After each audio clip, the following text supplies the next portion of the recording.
Welcome back mga ka-DIY. So for today, naalala nyo ba yung part 1 ng ating DIY battery pack na 20Ah? Ito yung cute na binuo natin ng part 1 mga ka-DIY. Kung hindi nyo na pa napapanood yung video, check nyo lang dyan sa taas. Lagay natin yung link o kaya browse nyo yung iba nating video pa mga ka-DIY. So sa part 1, binuo natin tong battery pack. Yung part 2, tatapusin na natin siya.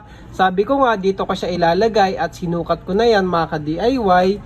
So, ano ba yung magiging inclusion ng ating power station na to mga ka-DIY? Lalagyan natin siya ng built-in charger. So, isasaksak mo na lang yan sa AC. At saka lalagyan din natin siya ng solar charging mga ka-DIY. MPPT 100 watt. So, paano? Ito, binutasan ko na pala mga ka-DIY. Dito yung magiging AC input natin. So, kailangan nyo lang ng power cord, kagaya nito. So, isasaksak nyo lang yan dyan para mag-charge na siya sa loob. Kasi lalagyan nga natin siya ng built-in charger mga ka-DIY, kagaya nito. So, ito ay 14.6, 3 amps, 44 watts mga ka-DIY. Ito ay lithium iron phosphate charger. Mali lang to, no? Lithium ion, pero lithium iron phosphate yan kasi 14.6. So ikakabit lang natin ito sa AC input ng ating charger. So ito yon, pinutol ko na at nilagyan ko ng connector. Ito yung last time na ginamit ko mga ka-DIY sa solderless. So ayan na yon, AC input yan, pinutol ko yung saksakan. So nandyan lang yung saksakan, ikakabit lang natin to dito mga ka-DIY. And then yung kabila nyan na 14.6 output, ito, dyan natin ikakabit sa ating battery, mga ka-DIY.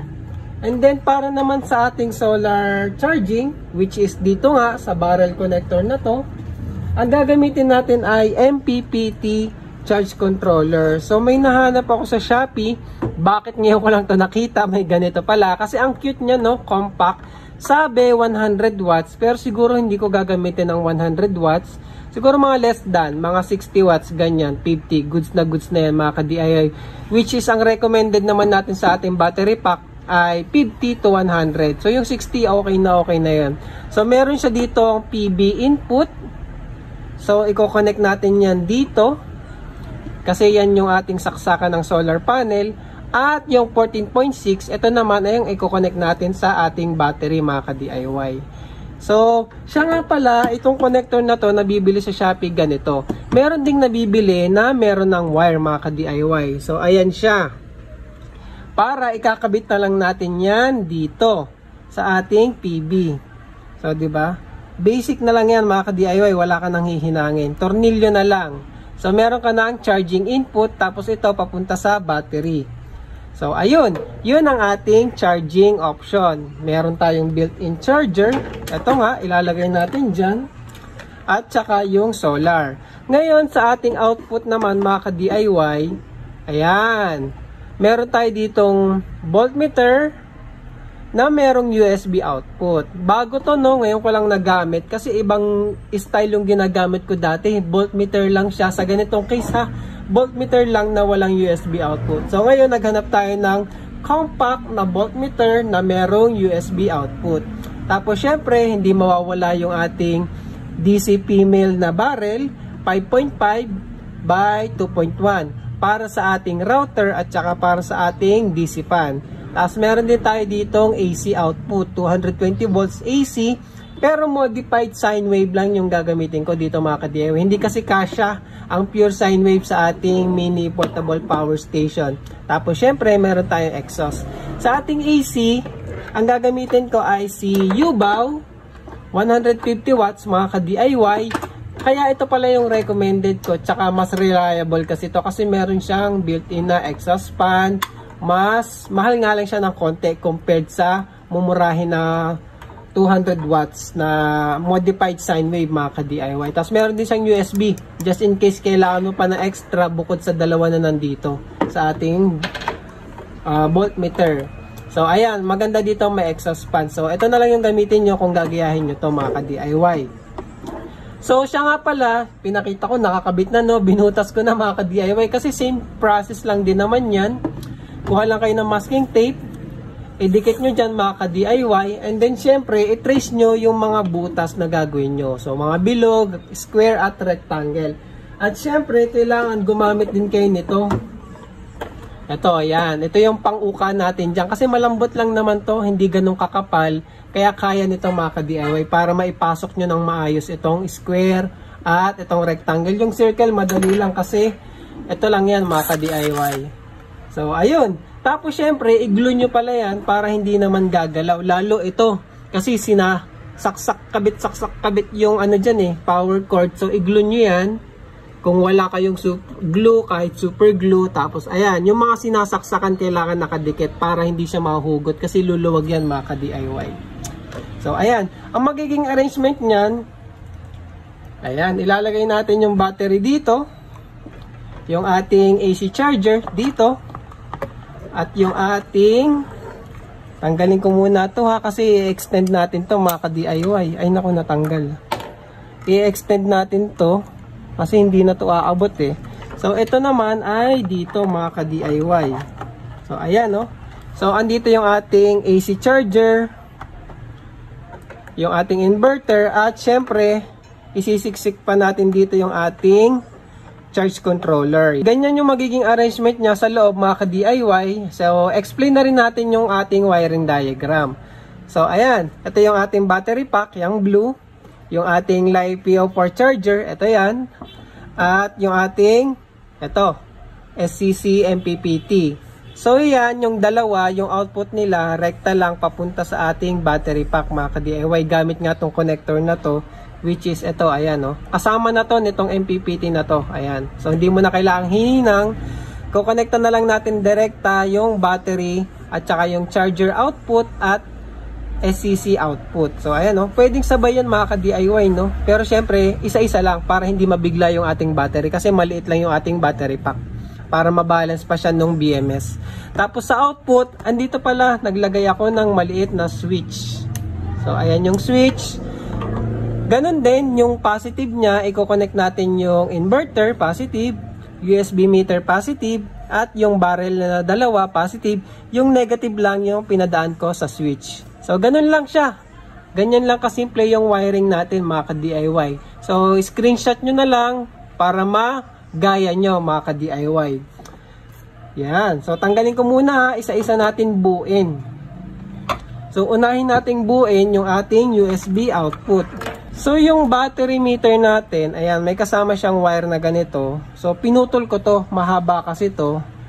Yung natirang extra, ayan, ginawa kong pigtail na ganito para ikakabit ko to dito sa ating dalawang barrel. So, ito yung negative side niyan, yung mas mahaba, positive yung maikli. So, ikabit natin to. Ayan, Plais lang naman ginamit ko dito, kagaya ng dating video natin, mga ka-DIY. Tapos, isusuksok na lang natin. Ayan, So, ayan. So, meron ka na connector para sa ating barrel output. Ngayon, yung ating battery meter, ayan, isasaksak lang din natin tong kasama niyang connector. So, ayan. Tapos, tabasan lang natin tong mga to para mapag-connecta natin. Kasi magkakasama naman sila, parallel lang to mga ka-DIY. Tapos, syempre, yung ating inverter, tatanggalin din natin to kasi hindi na natin to kailangan. Tandaan nyo lang na yung mas mahaba is yung positive at yung mas maikli yung negative. Kasi pag pinutol nyo yan, baka malito na kayo. Kasi wala yang palatandaan, parehas kasing kulay itim. So, tinatandaan ko na lang yan dati. Yung mas maiksi ang negative natin at yung mas mahaba yung positive. So, ayan wala siyang palatandaan So, mamaya na lang. Huwag nyo kakalimutan mahaba, positive, maiksi, negative. Ito, tabasan muna natin. Kasi masyado rin namang mahaba. Expose natin yung wire. Ayan.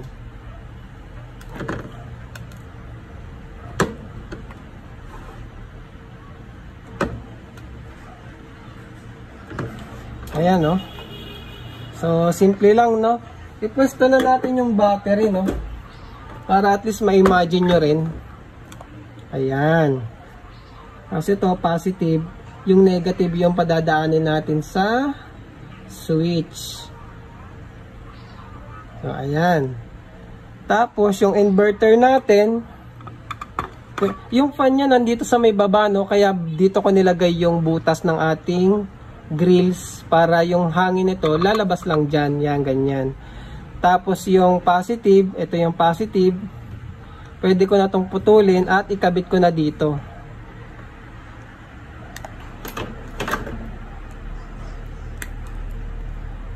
Kahit wag na masyadong mahaba, no, para hindi masyadong magulo. So, ayan, pinutol ko na siya. Mamaya natin to ipipix naman ng maayos eh. Kinakabit lang natin. Maganda nga kung hinangin nyo na lang din to. Kung kaya nyo namang maghinang mga ka-DIY, hinangin nyo. Pero kung hindi nyo talaga bet maghinang, pwede na yan ganyan, ipulupot nyo lang. Tapos itong negative, dito,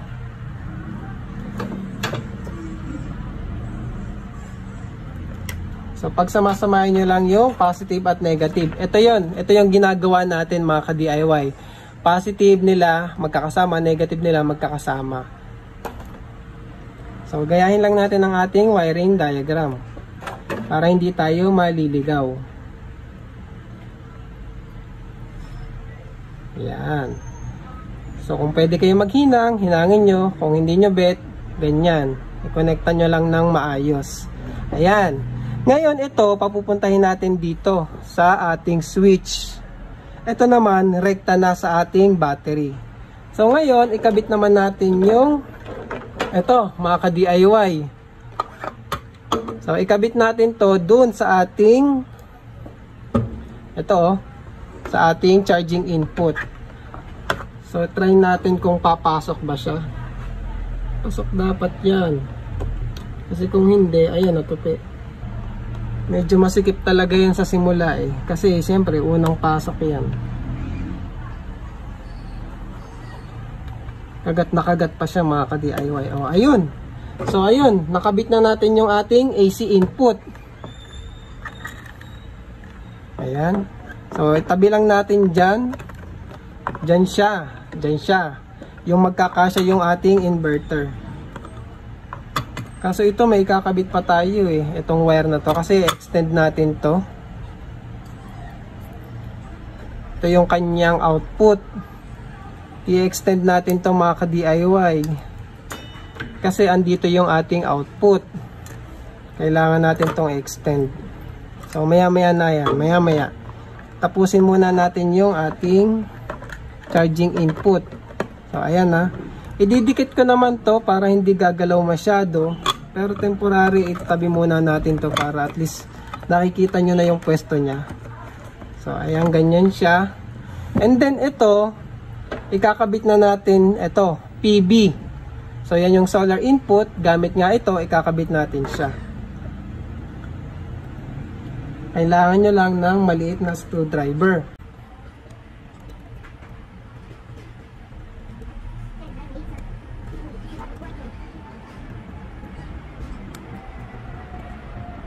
So, ayan. Meron ka ng charging input ng ating SCC, mga ka-DIY. May charging input na. Tapos, ito, yung output niya. Ito, papunta naman sa battery. Pwede na natin i-connect dito, mga ka-DIY. Kasi battery na naman to pupunta. Diba? Pwede natin silang pagsamahin. Kasi, same naman sila papunta sa battery. So, tabasan nyo lang para maisama natin dito. So, luwagan muna natin to.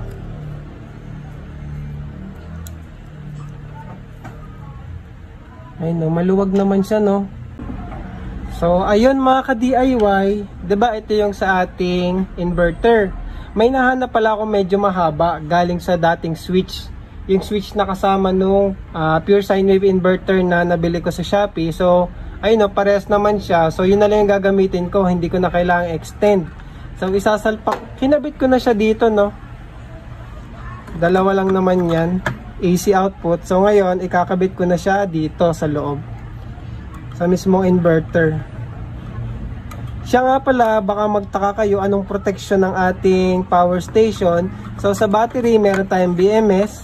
Sa inverter, may fuse po yan sa loob. At dito sa mga output, wala na po. Kasi maliit lang naman yung power station natin mga ka-DIY. So, ayun. Tapos, 'di ba, napag-connect na natin yung positive. Nilagyan ko na rin ng konting hinang para hindi maghiwalay. Tapos, yung negative, kinabit ko na. 'Di ba, yung pinagsama-sama kong negative, hininang ko na lang din sa switch. Kasi ang hirap niya gamitan ng ganito, yung connector. Kasi medyo maliit. Mataba kasi yung wire ng ating inverter. So, hininang ko na lang siya direkta. Tapos, mula dun sa switch, ito na yung wire niya na papunta sa battery. So, positive at negative. Tapos, yung ating positive at negative din na papunta rin sa battery, galing naman sa ating mga charger. So, positive, negative. So, itong mga to, lahat papunta na sa battery. So, positive, negative, tapos yung positive, negative ng battery. So, kailangan ikabit na natin yon. So, ikakabit na lang natin ang lahat sa battery and then tapos na ang ating power station mga ka-DIY. So, ipwesto natin ulit ang ating battery. So, ayan yung ating mga wire. Mamaya ayusin natin yung wire. Siya nga pala, hindi ko na magamit ito. Kasi sabi ko nga, mataba yung wire. Ito pa lang sa inverter, mataba, hindi nakakasya dito. So, gagamitin ko na lang tong mas malaki. So, puputulin ko na yung battery wire. So, para magkaroon na tayo ng connection. Tapos, lalagyan ko na lang din ng konting hinang. Mas madali kasi ipitin kapag medyo may hinang na yung battery, no? Ingat lang, baka mag-connect, magdikit kasi live na tong battery pack na to mga ka-DIY. So, ayan, nilagyan ko lang ng hinang para madali siya ipitin. Tapos, ang pag-connectahin na lang natin dito ay itong mga to. So, yung positive ng charging in, charger output at saka ng ating mga output. So, ayan, pag-connectahin natin yan dito. Kaso medyo mahirap, no, kasi sabi ko nga sa inyo, tumaba. Pero kung meron kayong mas malapad na bus bar na kaya nyong ipitin to, mas maganda. Eh, kaso wala nga, dagdagan na lang natin ang hinang para magdugtong sila. Tapos saka natin iipitin. So, ayan mga ka-DIY, ito yung ating battery. So, kinabit ko na nga yung ating connector na to. So, ayan, napagsama-sama ko na yung mga positive. Positive galing sa ating charger, tsaka controller, magkakasama na. Tapos yung negative natin, magkakasama na rin. Ngayon, i-connect na lang natin sila dito sa block. Ito na yon, i-connect na natin sa battery yung ating charger, tsaka output mga ka-DIY. So, unahin natin yung positive. So, ayun, pumasok pa naman siya kahit sobrang taba na niya. Kasi sabi ko naman sa inyo, magkakonekta lang lahat ng mga positive eh. Tapos yung negative lang yung dadaan sa switch. So, ayan. So, connected na ang ating battery pack at saka mga output natin mga ka-DIY. So, naka-off ngayon. Tingnan natin kung mag-on siya. So, ayun oh. Nag-on naman, 13.7, tsaka nakita nyo, F04, kasi lithium iron phosphate 4S. Tapos yung ating inverter, ayun, may ilaw din siya. Pag in-off natin, mamamatay siya. So, pag in-on natin, red tapos green. Goods na yan, mga ka-DIY. Ngayon, so, okay na. Live na ang ating generator. Power station. So, ayusin lang natin yung ating wire para magkaroon tayo ng konting cable management, no? Kasi medyo mahaba yung ating wire. Hindi ko na kasi pinutol tong sa SCC. So, ipupwesto ko na lang siya dyan. And then, ito, kasya pa naman siguro ilubog dito, mga ka-DIY. Ayan. So, discardin nyo na lang yung sa wiring, no? Ayan. Itatry na lang natin ngayon kung gagana siya charging gamit ang ating built-in na charger at saka yung ating solar panel mga ka-DIY. Yun na lang ang ating, ayan, naligpit ko na siya mga ka-DIY. O, diba? Ganyan lang siya ligpitin. Ano nyo lang yung mga wire. Ayan, o, para lang malinis tingnan. O, ayan. Tapos syempre, lalagyan ko pa ng filler dito para hindi siya gagalaw. Kasi baka gumalaw-galaw eh. Ayun no, nasara naman mga ka-DIY. So ayan, buo na siya. Tetestingin na lang natin yung ating output at saka input mga ka-DIY. So try natin kung magcha-charge. Try natin i-on. So ayan, gumagana, nag-on naman ang ating tester. So try natin yung ating 220 volts kung merong output AC. So try natin kung may lumalabas. Kaso hindi kasya ata tong aking test probe. Ayun. So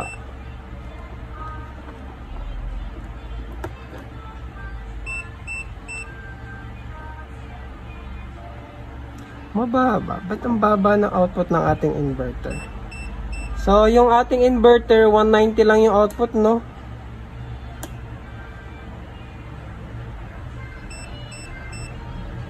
So, siguro may problema yung nabili kong inverter, mga ka-DIY. Mababa yan, no? 190.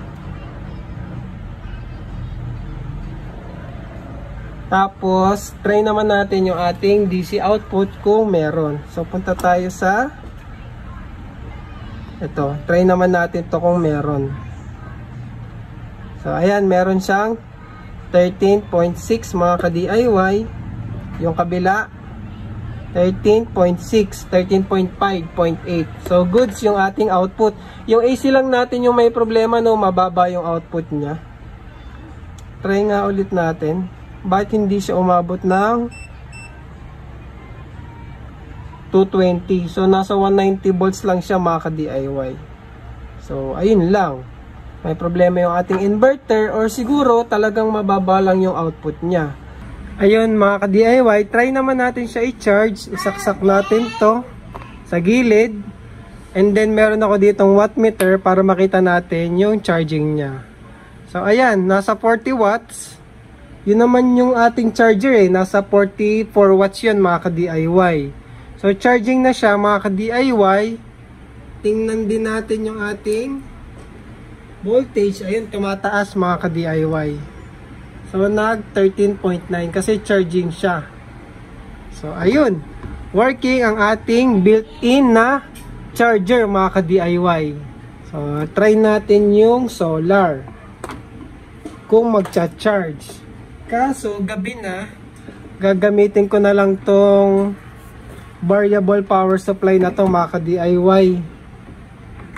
So, itry natin. Halimbawa, meron tayong solar panel na 20 volts. 18 to 20 naman yan mga ka-DIY madalas. So, ayan. 20 volts na siya ngayon. Gawin natin mas mababa konti. Kailangan lang natin ngayon ay connector para sa ating female. Ay, hindi. Sakto na pala to. Try natin. So, saksak natin. Kunwari, ito yung ating solar panel ha. Itong power supply na to. Tapos, makikita natin, nakakonect naman siya sa wattmeter. Kung magcha-charge. So, ayun no. Yung ating solar panel, nasa 80 watts. Capable kasi ng 100 watts yung power station na yan eh. Ay, yung ating MPPT charge controller. Yung ating power supply naman, alam ko up to 90 watts to eh. So 80 watts ata. So nakamax yung power supply natin. Kaya nag-output siya ng 80 watts. So legit na 100 watts yung ating MPPT na SCC or Solar Charge Controller. So ayun. So kung wala kang solar panel mga ka-DIY, actually pwede mo isaksak dyan yung charger ng laptop na 19 volts, 15 volts. Pwede mo na isaksak yan direkta dyan. Pero since may built-in naman na nga na charger, yung AC na lang. Pang solar na lang talaga yung port na yan. Ito example lang naman. So ayan no, charging siya 80 watts. So siguro sa next video, pakita ko i-charge ko gamit yung foldable na solar panel mga ka-DIY. So ngayon, ibalik ko naman yung isang charger. So goods no? Working ang ating solar charging at saka yung ating AC charging. So, syempre kung ako, dun muna ako sa AC charging kasi gusto ko slow charge lang siya. So, 40 watts lang. wag yung 80 watts. Kaya nga recommended ko 50 watts lang na solar panel mga ka-DIY eh. Para hindi mabibigla yung ating battery. Slow charge lang siya para mas tumagal yung kanyang buhay at saka hindi masyado imbalance. Pag kasi mataas yung charging natin, dyan madalas nangyayari yung imbalance sa mga cell. Kasi minsan, iba-iba yung internal resistance nila. So, nangyayari yung imbalance habang nagcha-charge. So, yun. Goods, mga ka-DIY. Charging pa din siya. Pakita natin yung loob. So, ayan na siya, mga ka-DIY. O, diba? Legit na legit, easy build na power station. So, ayan yung ating wiring diagram. So, gayahin nyo na lang. Ilalagay ko yung mga link ng ating mga ginamit sa ating video description mga ka-DIY. So yun lang, maraming salamat. Thank you for watching mga ka-DIY.